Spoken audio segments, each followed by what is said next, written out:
Hello, and welcome to Show Me History. I'm your host, Amy Blankenship. Consisting of 18 total buildings on 10 acres of land, the Old City Hospital was once the center of the city's well-being, but became an eyesore. Through grants, local investments, and land clearing, the complex is now thriving again.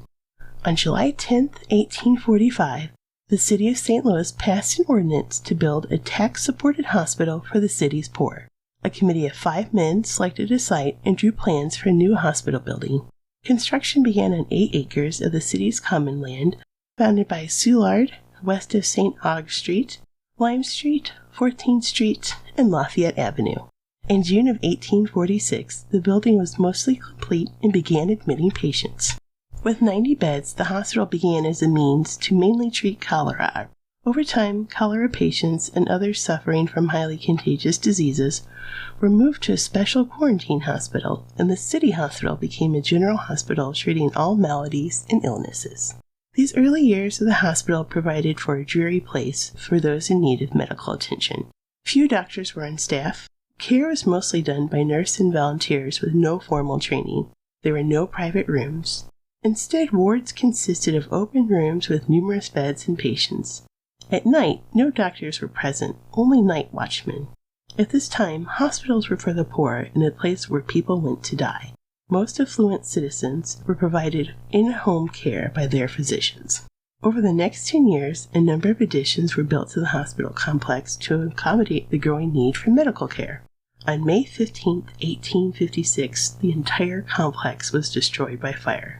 The incident only had one casualty. A psychiatric patient that had been rescued ran back into the burning building and died. While a new hospital was being built, patients were moved to the U.S. Marine Hospital and County Farm. In May of 1857, a new building was erected on the site of the previous hospital. The new hospital could care for 450 patients. Tragedy struck again in 1896. A tornado swept through the south side of St. Louis. City Hospital was destroyed, and 3 patients died in the aftermath. From this time until 1905, Emergency Hospital No. 1 was used as a temporary site. Located at 17th and Pine, it was formerly the convent of the House of the Good Shepherd. In October of 1905, the new City Hospital building was complete. Occupying 4 city blocks, it was built on Lafayette Avenue between 14th, Carroll, and Grattan Streets, the location of the previous buildings. The main administration building, with 2 wings in Georgian style, is the building we're all familiar with when we think of the Old City Hospital.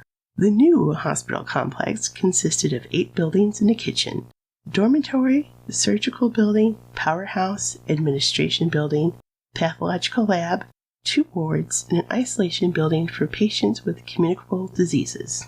By 1907, 2nd and 3rd year medical students from Washington University came to the hospital to study pathology and conduct autopsies. Senior students attended weekly clinics in medicine, surgery, and diseases. In 1910, the city created a new department, the Hospital Department. It was placed under control of the Department of Health. The Hospital Department was established specifically to manage the city's dispensary, insane asylum, female hospital, and city hospital. It was overseen by the health commissioner that was appointed by the mayor. In turn, a committee elected a hospital commission. A non-medical superintendent oversaw the city's hospital staff, which at the time consisted of 65 visiting physicians that had ties with other institutions. These physicians would be in charge of the residency staff. All management positions were non-medical staff appointed by the board. A large number of the visiting consultants were staff members and students at Washington University and St. Louis University. A salary cap was in place for all employees. In 1915, the city passed an ordinance providing funding for a nurses' training school. The program was established at City Hospital, the St. Louis City Hospital Training School for Nurses. What a clever name. That same year, Washington University appointed a large number of staff physicians to work at the hospital. This practice would continue until 1980.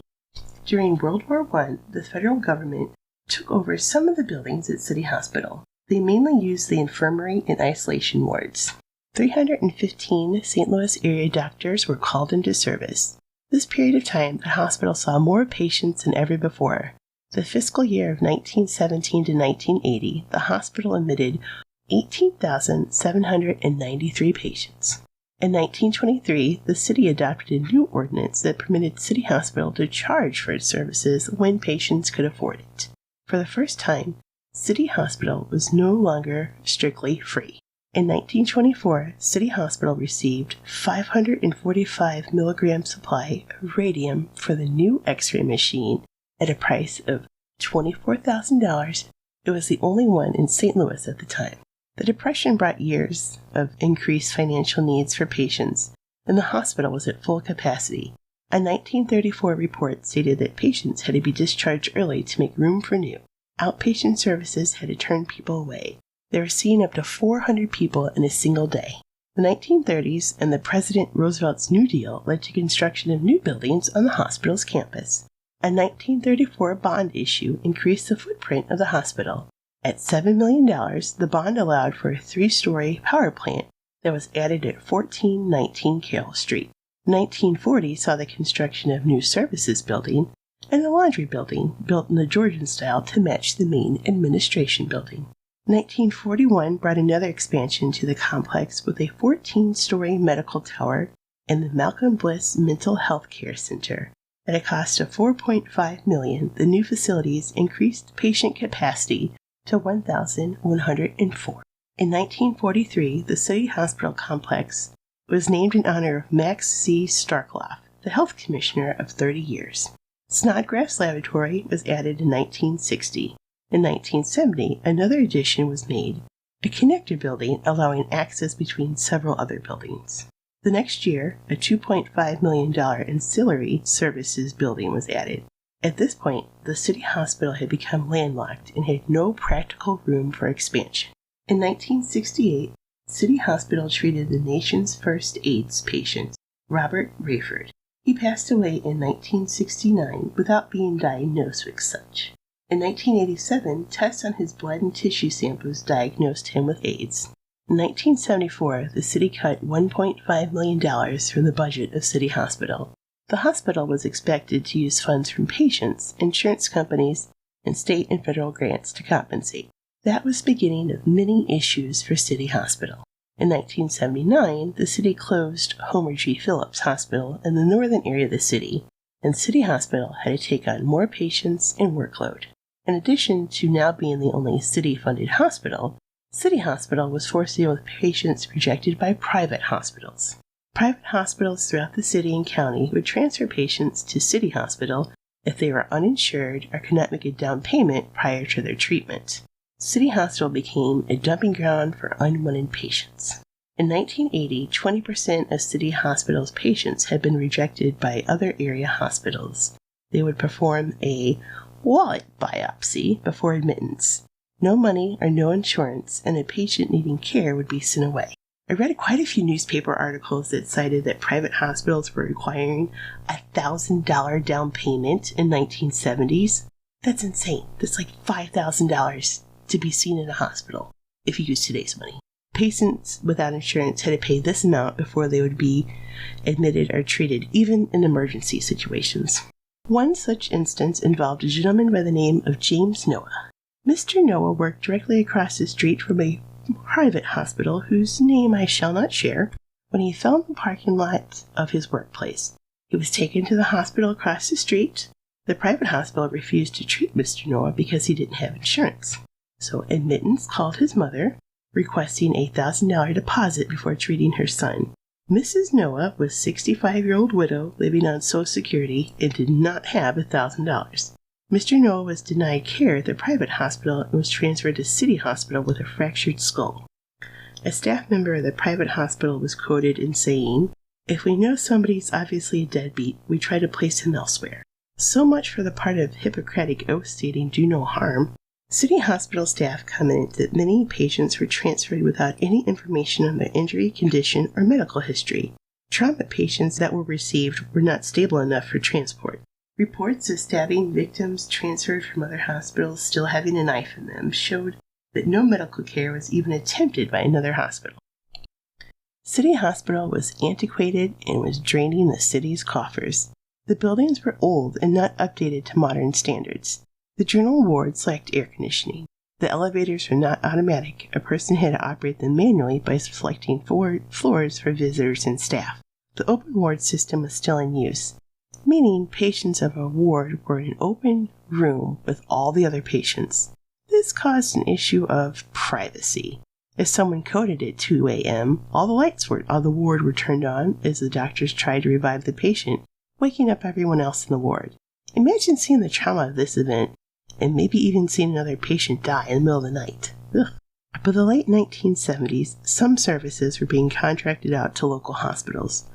Most of this was laboratory or diagnostic work because city hospitals' equipment was in need of repair or just not available. For example, radiology patients were sent to St. Mary's Hospital for cobalt treatments. City Hospital had become a desolate scene. The city's poor had no other doctors than the residents of the city hospital. Most came because they had no other choice. Many patients did not seek treatment until the end stage of their disease. Without having seen any other doctor prior, the residents faced far advanced cases of cancer and diseases. With very few private practitioners, the hospital was staffed mainly with nurses and residents. Staff were constrained by the city's charter governing the hospital. A charter dating back to 1914 was dictating the operation of a hospital in the 1980s. In June 1980, Washington University pulled out of its contract with City Hospital. The medical program could not get people to work there. The limit of $25,000 salaries, dilapidated facilities, and lack of funding led to this decision. Extra St. Louis University personnel were added to the staff to accommodate for the closing of Homer G. Phillips, and now the lack of Washington University residents. In 1983, Mayor Schommel announced that the city hospital would close. The city could no longer afford its operation. The city's coffers weren't what they once were, and the population was declining. The complex required $30 million to repair and update its antiquated buildings and facilities. Overall, the hospital had a low admittance rate. The city of St. Louis wanted out of the hospital business. City Hospital officially closed in 1985. The city took over the old St. Luke's Hospital building on Delmore that was owned and operated by Charter Behavioral Health. In June of 1985, Charter sold the hospital complex to the city for $15 million. Mayor Schommel said, quote, "This will take public health care out of politics and should make it possible to operate the hospital more efficiently and provide better care for patients." End quote. City Hospital moved its operations from the building on Lafayette Avenue to Delmar Boulevard. Of the 880 jobs at City Hospital, only a third of them would be employed at Charter. The city of St. Louis eased out of control and funding. Employees were no longer on the city payroll. All management, payroll, and benefits were done by a nonprofit organization called National Medical Enterprises. This hospital became St. Louis Regional Medical Center. It operated as such until 1997 when it became Connect Care. In 2013, the hospital went bankrupt. After closing, the buildings of City Hospital complex fell into disrepair. Broken windows, stolen pipes, graffiti-lined walls. Nature took its toll on the buildings as well, and in some cases, trees were growing inside some of the buildings. This is the City Hospital I remember. A large Victorian-style building sitting vacant on Lafayette. It would remain that way for almost 2 decades. There was a glimmer of hope for the complex in 1986 when Trigen Energy Corporation purchased the land. They had plans to convert the campus into a steam plant. This neighborhood came to fruition and the land returned to the city. In 1992, the city of St. Louis turned land over to the city's Land Revitalization Authority, but the city did nothing to improve the land or the buildings. The complex was officially listed on the National Registry of Historic Places in 2002. It was now eligible for federal grants should any redevelopment ever take place. Later that year, redevelopment of the old city complex began. Workers removed all hazardous materials like lead paint, asbestos, underground storage tanks. Buildings that were deemed unsalvageable were torn down, including Building E, the 14-story tower, parts of the Malcolm Bliss Center, and various auxiliary buildings. Funding for lead and asbestos removal was provided by the EPA, HUD Redevelopment Initiative, and state historic tax credits. In 2006, the main administration building was renovated into 2 condominiums. The administration building and its 2 wings escaped demolition. Managed by the Gilded Age Group and designed by the Lawrence Group, the task took 3 years to complete.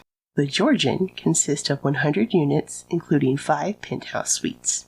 The units feature lofty ceilings, wood floors, large windows, gas fireplaces, and walk-in closets. There are 12 basic layouts, but each varies slightly due to the original building layout. All floor plans pay tribute to the Georgian era of England, featuring names such as Brunswick, Buckingham, Kensington, and Cambridge. The Homeowners Association has a strict set of bylaws that govern parking, key access, trash, guest, and resale. As of today, 2024, a 2-bedroom unit is going for about $200,000. Other renovations have been made to the City Hospital campus. The power plant now hosts an indoor rock climbing gym.